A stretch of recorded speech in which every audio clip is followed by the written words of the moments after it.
Minasyaitonirrajim. Bismillahirrahmanirrahim.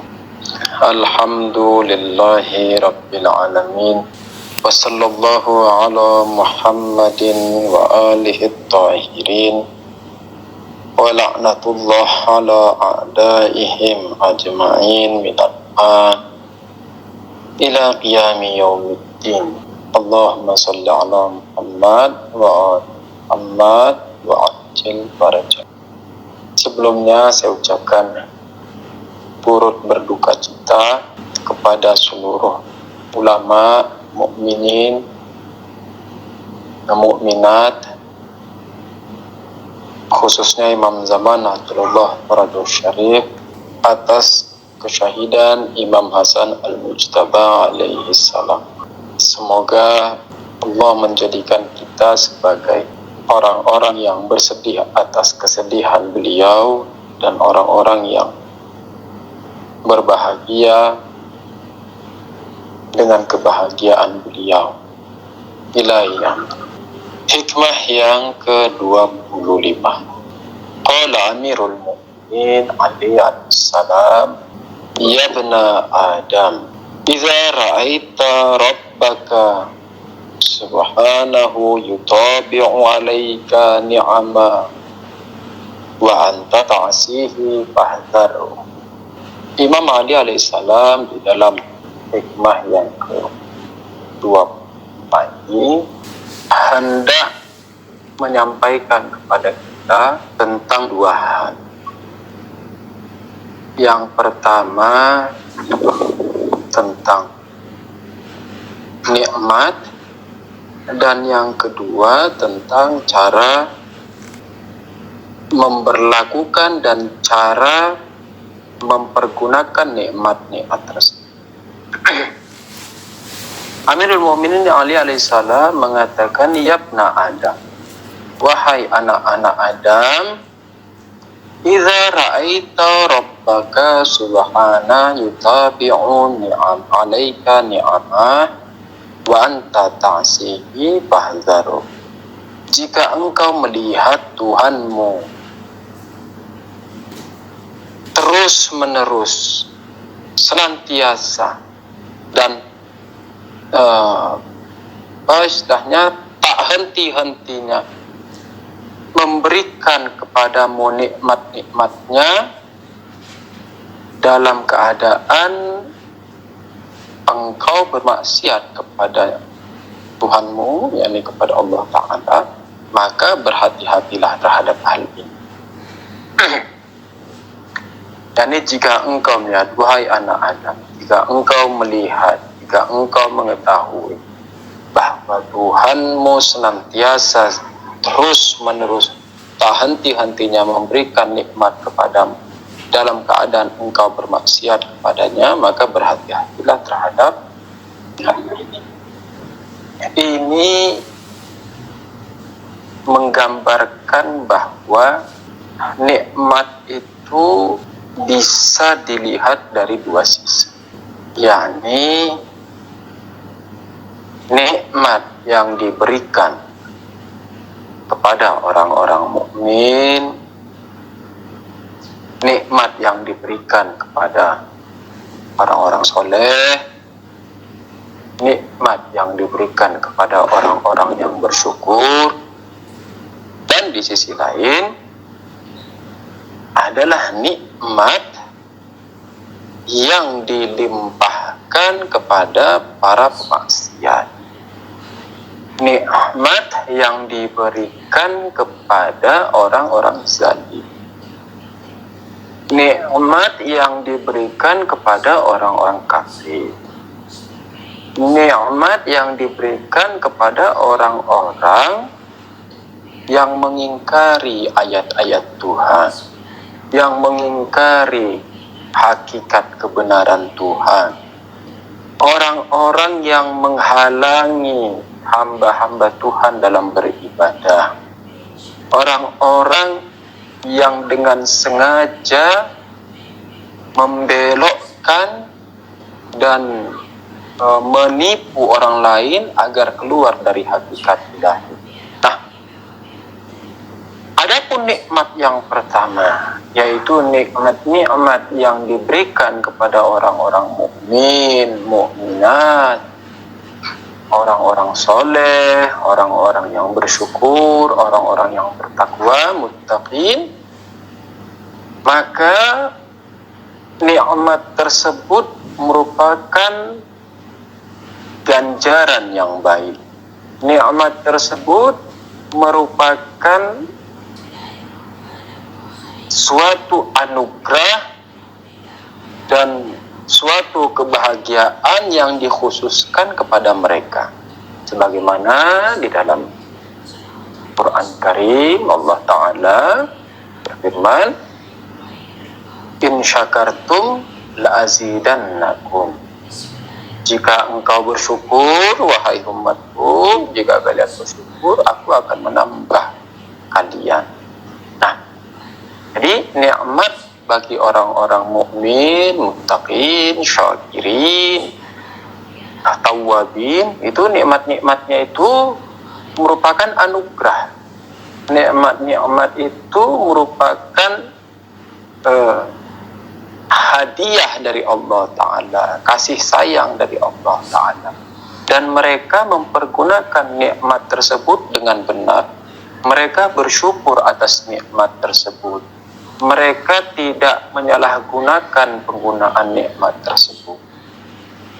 Sedangkan nikmat yang kedua, yaitu nikmat yang diberikan kepada orang-orang kafir, orang-orang zalim, orang-orang pemaksiat, orang-orang yang dengan sengaja menentang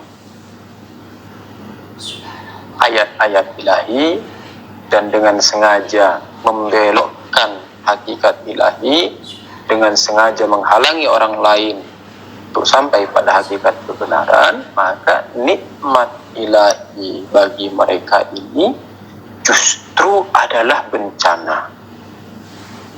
Nikmat ilahi bagi mereka ini justru adalah sesuatu yang akan menghancurkan mereka. Nikmat ilahi bagi mereka ini justru sebagai bensin dan aftur yang akan menghanguskan dan membakar mereka. Sebagaimana misalnya air, air itu kan nikmat ya. Kalau kita haus, kita minum, maka dahaga akan sirna, tenggorokan akan lega, tubuh segar.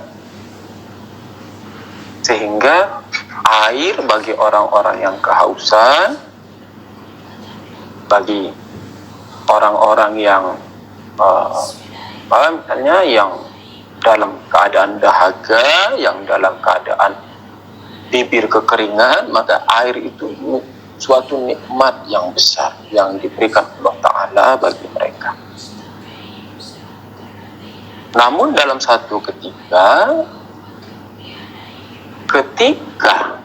misalnya orang tidak bersyukur dengan nikmat tersebut, orang tidak bersyukur dengan air tersebut, maka justru air ini akan menjadi bencana baginya. Misalnya dia akan tertimpa suatu penyakit di mana kalau terkena air, penyakitnya akan parah misalnya, atau dia akan merasa kedinginan, menggigil, tak karuan, sehingga nikmat tadi bukanlah menjadi nikmat, justru berubah menjadi bencana dan musibah bagi Amirul Mukminin Imam Ali alaihi salam mengatakan, jika kalian melihat Allah Ta'ala sedang memberikan nikmat kepada kalian secara terus-menerus, yu'atibu, yakni terus-menerus, yakni tak henti-hentinya, terus tangannya terus memberikan kepada kalian nikmat-nikmatnya, dalam keadaan kalian bermaksiat kepadanya, maka berhati-hatilah. Artinya apa? Artinya jangan sampai nikmat yang diberikan oleh Allah Ta'ala ini justru menjadi musibah bagi kita. Jangan sampai nikmat yang diberikan Allah Ta'ala ini justru menjadi bala bencana bagi kita. Lalu bagaimana caranya sehingga nikmat ini tidak menjadi musibah dan tidak menjadi bencana? Maka kita mengambil dari hadis ini, mengambil dari perkataan Amirul Mukminin Imam Ali salam, dikatakan dalam keadaan engkau bermaksiat.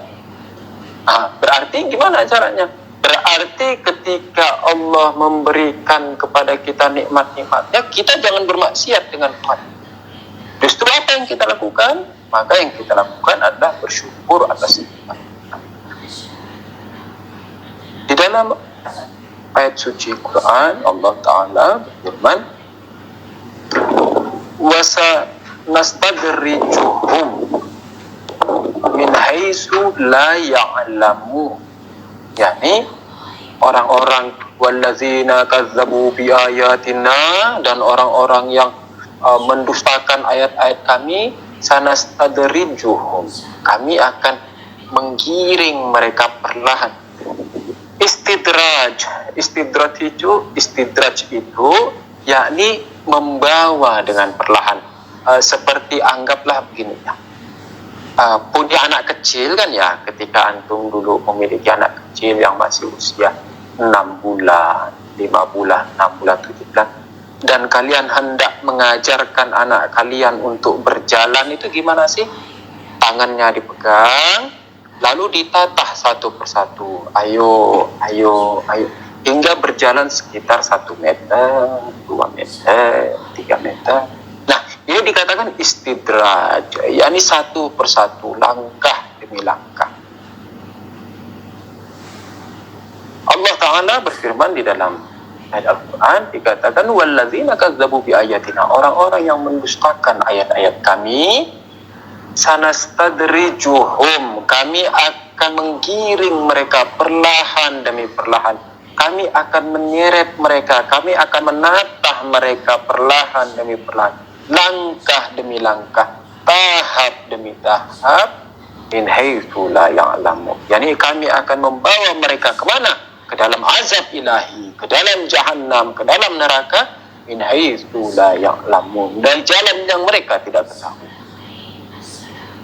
Ini gimana caranya? Ya Allah terus memberikan nikmatnya, dia mengira, wah ini Allah kok baik banget ya, padahal anak bermaksiat, tapi kok tambah dikasih, tambah anak maksiat, tambah dikasih.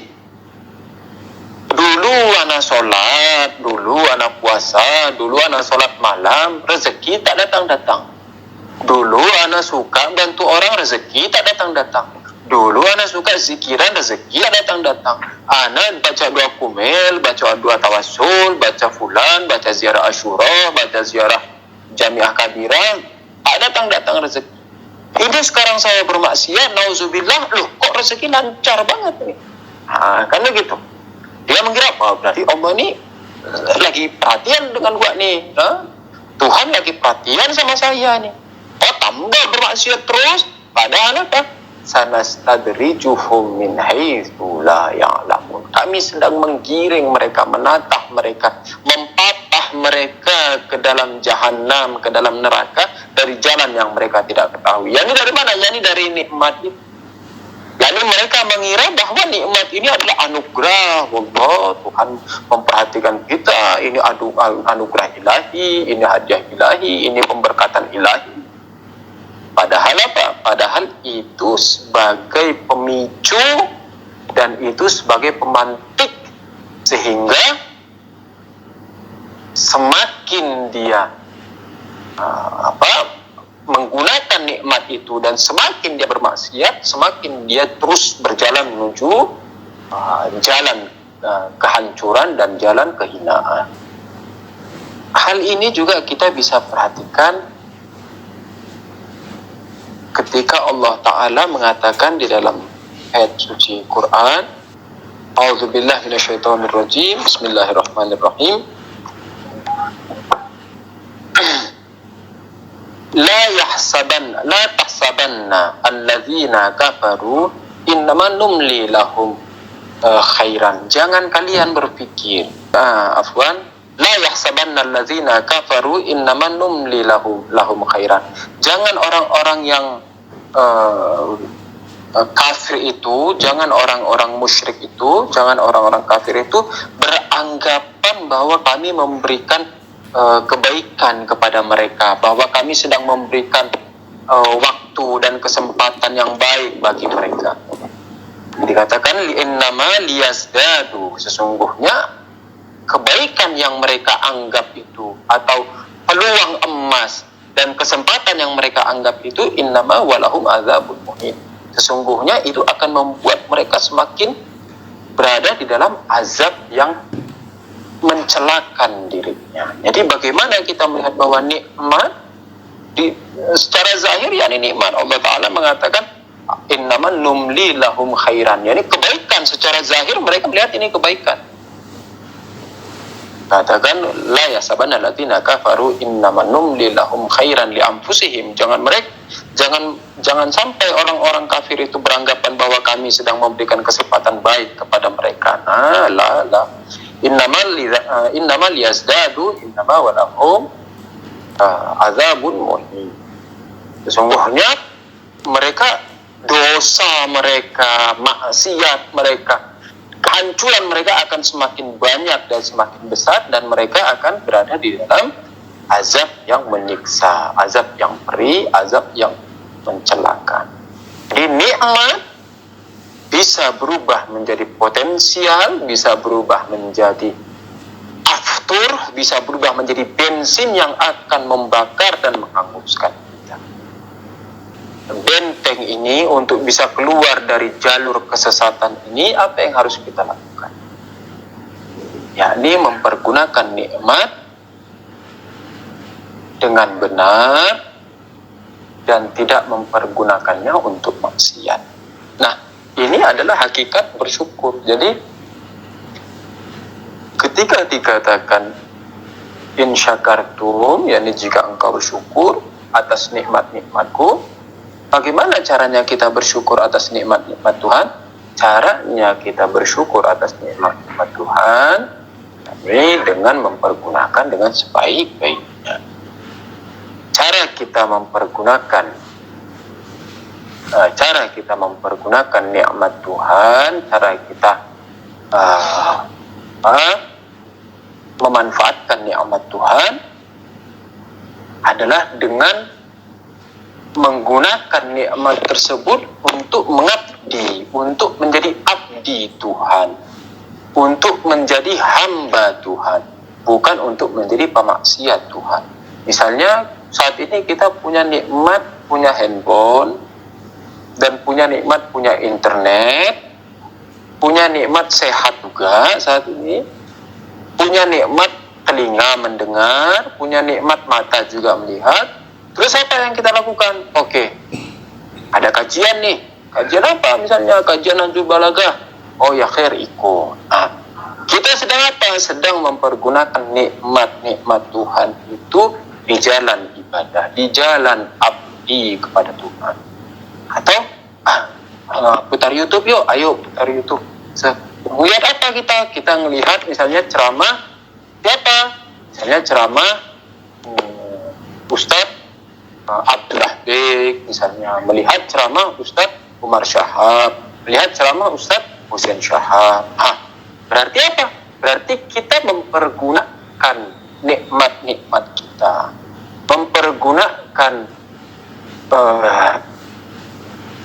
hal-hal yang dihadiahkan Tuhan kepada kita, ada jalan yang benar, ada jalan pengabdian, abdi itu yakni penghambaan, yakni kita mempergunakannya dalam jalan kita menghamba pada Tuhan. Ada banyak jalan. Kita misalnya tidak berkesempatan untuk belajar agama. Sebagian orang tidak berkesempatan untuk belajar di hauzah kita. Lalu bagaimana caranya? Apakah terus saya tertinggal dari sisi ibadah? Tidak. Sekalipun kita tidak belajar di hauzah, sekalipun kita tidak belajar di pesantren, sekalipun kita tidak belajar di Iran, kita masih bisa mendapatkan pahala sebagaimana yang mereka belajar di sana, sebagaimana yang mereka menempuh pendidikan di Iran sana, sebagaimana yang mereka menempuh pendidikan di hauzah-hauzah dan pesantren-pesantren itu. Gimana caranya? Awalan kita ridho terhadap hal itu. Kenapa? Karena dikatakan jika kita ridho terhadap suatu kebaikan, maka kita juga termasuk orang di dalam kebaikan itu. Maka kita ridho. Ada pesantren Yapi, kita ridho. Ada pesantren Hauzah Imam Ja'far Shadiq alaihissalam, kita ridho. Ada pesantren ICC, kita ridho. Ada pesantren Khatamun Nabiyyin, kita ridho. Ada pesantren Baitul Muhibbin, kita ridho. Jadi ridho dengan pesantren-pesantren itu akan menjadikan kita berpahala di situ. Kita sama seperti orang yang belajar di situ. Itu satu. Lalu apa lagi? Lalu awalan kita berdoa. Jadi mendoakan para pelajar-pelajar, ya Allah, para pelajar agama yang ada di Yapi, yang ada di pesantren Baitul Muhibbin, yang ada di nama pesantrennya Siddiqah Zahra kalau tidak salah, pesantren Siddiqah Zahra. Pesantren yang di Siddiqah Zahra yang di bawah naungan Ustaz Husain Syahab, atau pesantren-pesantren Yapi, para santri-santri yang ada di Hauzah Imam Ja'far Shadiq alaihissalam, para santri-santri yang ada di Qum, para santri-santri yang ada di Najaf, ya Allah jaga mereka, ya Allah berikan kesehatan kepada mereka, berikan keselamatan kepada mereka, berikan semangat kepada mereka untuk menimba ilmu. Doa-doa kita kepada mereka ini, kepada para santri-santri ini akan membuat kita juga ikut dalam ibadah mereka. Ini dua. Ketiga apa? Ketiga, kita bisa membantu mereka dengan cara apa? Dengan cara undang mereka untuk misalnya mengisi suatu acara. Kita buat acara di rumah sendiri, tidak perlu ngumpulkan orang banyak-banyak. Di rumah ada kita, suami, istri, anak, dua, ngumpul. Oke, sekarang kita, karena ini lagi pandemi, ini lagi COVID, kita mau buat acara selama 40 hari, dari 10 Muharram sampai 20 Safar, selama 40 hari, kita akan buat acara di rumah. Nah, gimana caranya? Kita minta kepada para pelajar-pelajar untuk mengisi. Jadi malam pertama misalnya nelpon ke pelajar fulan, bisa ndak ngisi hari ini? Besoknya ke pelajar fulan, besoknya ke pelajar fulan, besoknya ke pelajar fulan. Sehingga apa? Sehingga ilmu-ilmu yang mereka tempuh dan mereka dapatkan di hauzah-hauzah itu juga kita merasakan. Ini juga bisa dilakukan. Jadi banyak cara kita untuk bisa terlibat dalam ibadah mereka, dan kita mempergunakan nikmat kita dengan tepat, dengan benar. Cara lain misalnya, misalnya kita mau bersedekah atau berinfak. Kalau kita mau bersedekah, saya mau bersedekah, niat saja kurbatan ilallah, sedekah, saya. Itu namanya sedekah orang umum. Kalau kita sedekah orang pintar, gimana? Sedekah orang pintar itu gini. Misalnya kita mau sedekah uang Rp1.000.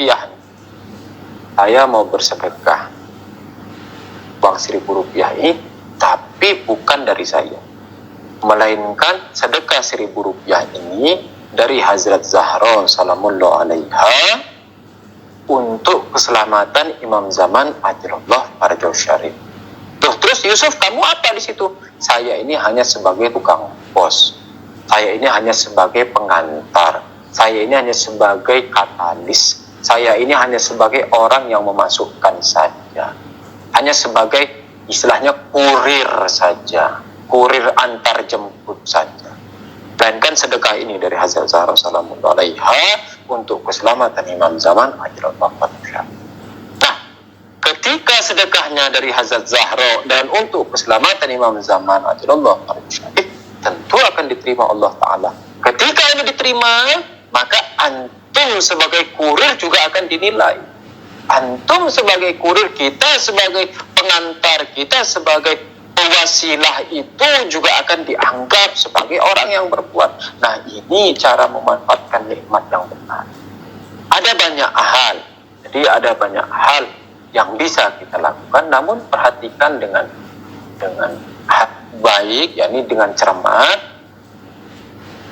terkadang begitu kita mendapati nikmat-nikmat itu, yakni begitu kita tenggelam dalam nikmat-nikmat itu, justru kita lalai.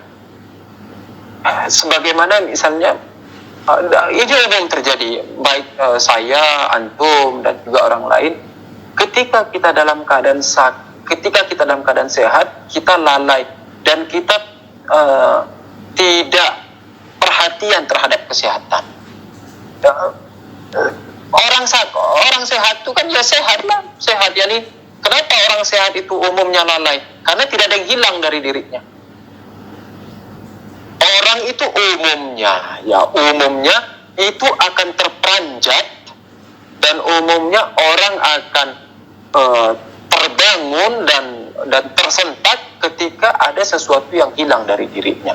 Itulah mengapa ketika orang sakit dia akan tawajuh. Ketika orang sakit itu dia akan perhatian kepada dirinya, dia akan kembali kepada dirinya, dia kembali kepada Tuhannya, dia kembali kepada kefakiran diri. Kenapa? Karena ada sesuatu yang hilang dalam diri. Namun umumnya ketika orang sehat, yakni sehat berarti tidak ada sesuatu yang hilang dalam dirinya, umumnya dia ghiflah, atau umumnya dia lalai, umumnya dia tidak perhatian terhadap dirinya. Nah, ketidakperhatian ini bisa sangat berbahaya. Ketidakperhatian ini bisa sangat berbahaya, yakni bisa menjerumuskan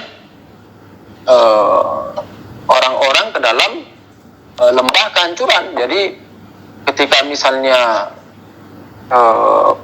kita dipenuhi dengan nikmat-nikmat, kita akan lupa bahwa siapa yang memberi nikmat ini. Kita lupa bahwa nikmat ini harus dipergunakan dengan tepat. Kita lupa bahwa nikmat ini ada tanggung jawab yang harus dilaporkan nantinya atas nikmat-nikmat. Kita santap saja kan begitu. Nah, ketika kita lalai inilah lalu bisa menghanyutkan kita ke dalam kemaksiatan. Sekarang, ketika orang lagi tenggelam dalam kenikmatan lalu dia bisa lalai, lalu apa yang harus dilakukan? Ini apa yang harus dilakukan orang sehingga dia tidak tenggelam dalam kenikmatan, dia tidak lalai dari bersyukur? Ada banyak jalan. Salah satu jalan yang sangat dianjurkan para ulama-ulama arif rabbani, para ulama-ulama irfan, mengatakan mengingat kematian, yakni zikrul maut. Yakni dengan kita mengingat kematian, dengan kita sadar bahwa suatu saat kita akan masuk ke dalam lubang yang tak ada lampu di dalamnya, yang tak ada teman di dalamnya, yang tak ada suara-suara orang yang kita cintai di dalamnya, dan kita tersembunyi, tersendiri, tersepi di dalam lubang tersebut. Ketika kita sadar akan hal ini, itu akan membuat kita kurang melezati nikmat tersebut. Nah, ketika kita kurang melezati nikmat, maka itu tidak akan membuat kita lalai. Nikmat itu tidak akan menenggelamkan kita. Ini satu. Dan ini apa? Ini zikrul maut. Zikrul maut. Ini esok kita akan mati, saya, antum. Bukankah kita melihat orang-orang di sekitar kita satu-satu sudah mendahului kita? Tidakkah kita melihat teman yang kemarin baru saja ngobrol dengan kita sudah mendahului kita? Tidakkah kita melihat ustadz-ustadz yang dahulu sering mencium kening kita kini sudah tiada? Bukankah kita tidak melihat orang-orang tua kita yang dulu gagah perkasa kini juga telah di liang lahat sana? Apakah masih kurang bagi kita? Makanya zikrul maut, yakni mengingat kematian, sangat bermanfaat bagi membangun jiwa manusia. Ziarah kubur, pergi ke kuburan sana, datangi kuburan orang-orang terkasih kita, datangi kuburan para wali-wali, datangi kuburan para orang-orang soleh, dan juga yakni membaca zikir Yunusiyah. Zikir Yunusiyah itu la ilaha illa ant subhanaka inni kuntu minadz dzalimin. Namun bukan hanya sekedar dibaca la ilaha illa ant subhanaka inni kuntu minadz dzalimin, bukan hanya sekedar dibaca, melainkan direnungi, melainkan diresapi. Kita mengakui apa yang kita katakan. Yani ketika kita mengatakan la ilaha illa ant, ini tiada Tuhan selain Engkau, kita betul-betul mengakui hal itu. Kita betul-betul meresapi. Ini benar-benar bagi kita tiada Tuhan selain Engkau. La ilaha illa ant subhanaka inni kuntu minadz dzalimin.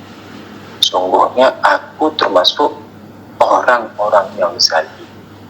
Yani kita menyadari bahwa diri kita ini adalah orang yang zalim. Diri kita kemaksiatan, diri kita dipenuh kezaliman, diri kita penuh kehancuran, penuh kehancuran, maka membutuhkan siraman, membutuhkan cahaya. Zalim itu yakni gelap. Zulumat yakni gelap. Kenapa kezaliman dikatakan kezaliman? Karena kezaliman itu adalah kegelapan. Dan sesuatu yang gelap membutuhkan cahaya. Makanya kalau kita melihat ayat-ayat Quran, kata nur itu disandingkan dengan kata zulumat. Yukhrijuhum minadz zulumat ilan nur. Ini mengeluarkan mereka dari kegelapan pada cahaya. Wa yukhrijunahum minan nur ila zulumat. Dan para iblis itu mengeluarkan mereka dari cahaya menuju kegelapan. Jadi cahaya dan kegelapan, nur dan zulumat. Subhanaka inni kuntu minadz dzalimin. Sungguhnya aku ini termasuk orang-orang yang zalim. Yakni apa? Orang yang dipenuhi kegelapan, orang yang dipenuhi kehinaan, orang yang dipenuhi kehancuran. Ketika dipenuhi dengan kegelapan, maka zatmu ya Allah, wujudmu ya Allah, membutuhkan cahayamu, membutuhkan isyraqmu, membutuhkan syiah, cahaya, pancaran, sinar dari cahaya-cahaya. Cahaya-cahaya Allah siapa saja? Para malaikat. Siapa lagi? Para anbiya. Siapa lagi? Para maksum. Siapa lagi? Para wali-wali Allah, wali Allah, para suluk, salik, para orang-orang soleh. Mereka adalah cahaya-cahaya Tuhan, yang dengan mereka lah kita meraih dan menggapai cahaya-cahaya Tuhan. Saya kira demikian untuk hari ini. Semoga kita bisa merenungi hadis ini. Ya ibna Adam, idza ra'aita rabbaka subhanahu tabi'u 'alaika ni'amah wa anta ta'sihi fahdharhu. Wahai anak Adam, jika engkau melihat Tuhanmu senantiasa terus-menerus memberi nikmatnya kepadamu, dalam keadaan engkau bermaksiat kepadanya, maka berhati-hatilah. Semoga kita bisa merenungi hadis ini, mengingat kematian, dan mendawamkan zikir subhanallah untuk minadz subhanallah untuk minadz. Alhamdulillahirabbil alamin. Assalamualaikum warahmatullahi wabarakatuh. Ini cara memanfaatkan nikmat yang benar, cara memanfaatkan yang tepat, cara memanfaatkan nikmat dengan cerdas.